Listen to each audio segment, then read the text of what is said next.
समाजवादी विजय यात्रा पर सवार होकर अखिलेश यादव 2 दिन तक रायबरेली में रहेंगे। हमारे साथ सुनील कुमार साजन हैं।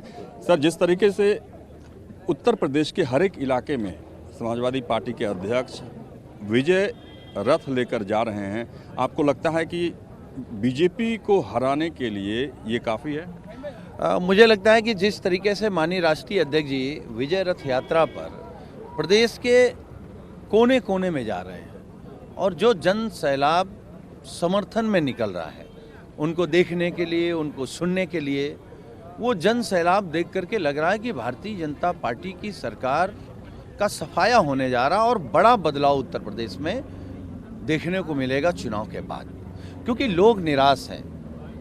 यही भारतीय जनता पार्टी ने कहा था कि हम किसान की आय दोगुनी कर देंगे। आय तो दोगुनी हुई नहीं, महंगाई दोगुनी हो गई। रोजगार की बात कही थी, सपने दिखाए थे, रोजगार नहीं दे पाए। और जो नौकरियां दी उनमें भी पिछड़े और दलितों का आरक्षण छीन लिया योगी आदित्यनाथ ने। सड़कों पर गड्ढे हैं या गड्ढों में सड़क है, कानून व्यवस्था ध्वस्त है, बहन बेटियों की आबरू कहीं बच नहीं रही है और दरिंदों को राष्ट्रवादी बताया जाता है। तो मुझे लगता नहीं कि सरकार अपना एक भी काम गिनाने में जब 5 साल बाद सक्षम नहीं है, तो आखिर उनको इसीलिए उनकी रैली में जबरदस्ती की भीड़ लाई जा रही। सरकारी लोग आ रहे हैं, लेकिन समाजवादी पार्टी के कार्यक्रमों में आम आदमी आ रहा है, किसान आ रहा है, बेरोजगार आ रहा है, छोटा व्यापारी आ रहा है। 2012 के विधानसभा चुनाव में जब उत्तर प्रदेश के मुख्यमंत्री अखिलेश यादव बने थे, उस वक्त रायबरेली में 6 में से 5 सीट समाजवादी पार्टी ने जीता था।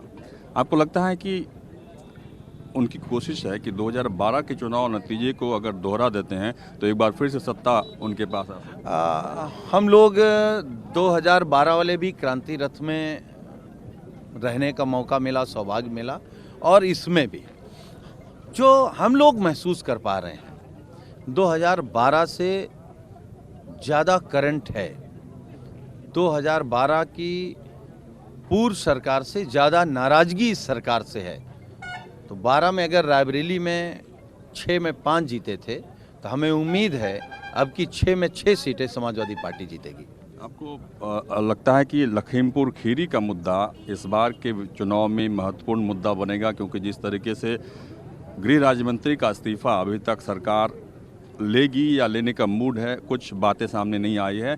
आज करीब 40 उत्तर प्रदेश के सांसदों के साथ ब्रेकफास्ट था प्राइम मिनिस्टर का, जिसमें लखीमपुर खीरी के सांसद अजय मिश्रा टेनी नहीं थे। क्या ये संकेत है कोई? देखिए, मैं केवल ये कह सकता हूँ कि जो घटनाएं होती हैं और घटनाओं के बाद जो क्रिया प्रतिक्रिया होती है, उससे सरकार के और पार्टी की सोच दर्शाती है।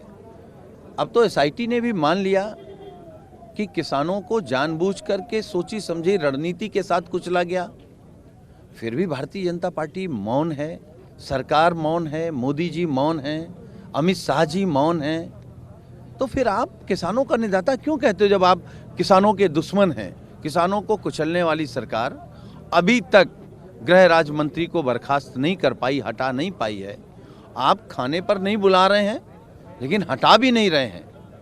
और गृह मंत्री अमित शाह जी आते हैं तो उस घटना के बाद वो टेनी को लेकर के मीडिया के सामने आते हैं। वो ये संदेश देना चाहते हैं कि जितने भी किसानों को कुचलने वाले और बहन बेटियों की आबरू लूटने वाले हैं, उनका संरक्षण हम ही करेंगे।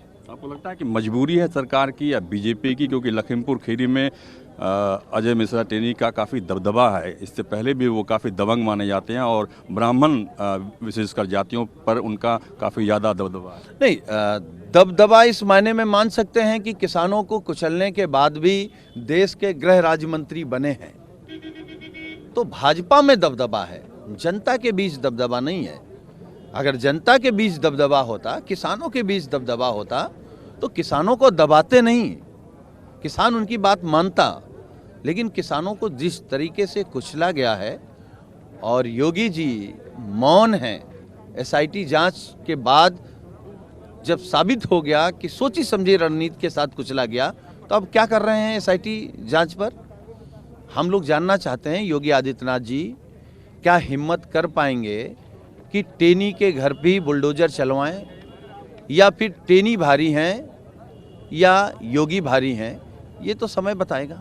धन्यवाद हमसे बातचीत करने, यानी कि सुनील कुमार साजन ने साफ तौर पे कहा कि जिस तरीके से एसआईटी में नाम आने के बाद भी सरकार कार्रवाई नहीं कर रही है अजय मिश्रा टेनी के खिलाफ, उससे ऐसा लगता है कि सरकार या बीजेपी दबाव में है। संजय सिंह के साथ रमन कुमार, रायबरेली, न्यूज़ 24। नमस्कार, मैं हूं मानक गुप्ता। अगर आपको हमारा ये वीडियो पसंद आया हो तो इसे लाइक और शेयर जरूर करें, और हाँ, हमें सब्सक्राइब और फॉलो करना ना भूलें ताकि आप देश और दुनिया की कोई खबर मिस ना करें। तो जुड़े रहिए हमारे साथ और देखते रहिए न्यूज़ 24।